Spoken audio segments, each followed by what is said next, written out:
2024च्या विधानसभा निवडणुकीत एकूण 9,50,00,000 कोटी मतदार आहेत। यातील केवळ 2% मतदार पहिल्यांदाच मतदान करणार आहेत। 4,90,00,000 पुरुष मतदार असून 4,60,00,000 महिला मतदार आहेत।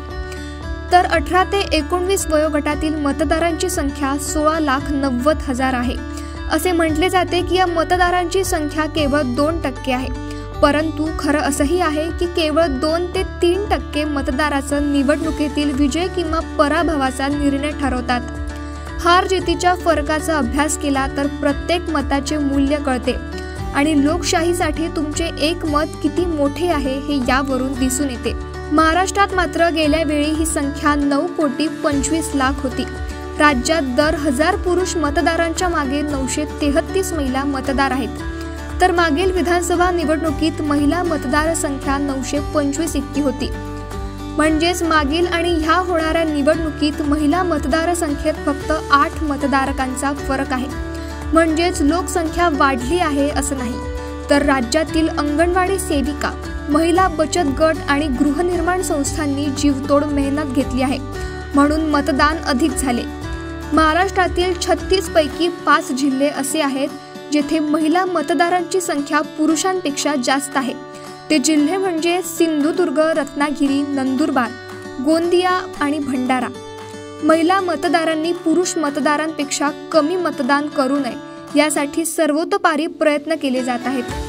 गडचिरोलीमध्ये सर्वात जास्त 8.1 लक्ष मतदार आहेत। राज्यात 30 ते 50 वयोगटातील 2 कोटी मतदार आहेत, तर 20 ते 30 वयोगटातील 1,80,00,000 मतदार आहेत। 80 वर्षांपेक्षा जास्त वय असलेल्या मतदारांची संख्या 18,60,000 पेक्षा जास्त आहे। संयुक्त महाराष्ट्र विधानसभेची पहिली निवडणूक झाली तेव्हापासून मतदारांची टक्केवारी 60.36% होती आणि 2019 मध्ये ती 61.44% इतकी होती। दरम्यान 11 निवडणुका झाल्या, पण सरासरी मतदानाची टक्केवारी फक्त 62 इतके मतदान झाले।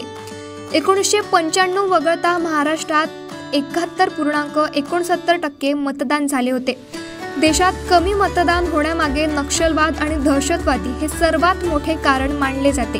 आता त्याची भीती एकतर नाहीशी झाली आहे, पण जिथे मतदारांना ही भीती वाटत नाही तिथे मतदान कमी करण्याची सक्ती समजण्यापलीकडची आहे। केंद्रशासित प्रदेश, पश्चिम बंगाल आणि आंध्र प्रदेशासह लहान राज्यांमध्ये मतदानाची टक्केवारी सुमारे 80% आहे। प्रत्येक मतदारापर्यंत पोहोचण्यासाठी निवडणूक आयोग सर्वतोपरी प्रयत्न करते। महाराष्ट्रातील लोकसभेच्या निवडणुकीत मतदान फक्त 61% नाव नोंदवतात, हे योग्य नाही। जर तुम्हाला राज्याचा, देशाचा विकास हवा असेल तर मतदान करा आणि लोकशाहीच्या उत्सवात सहभागी व्हा।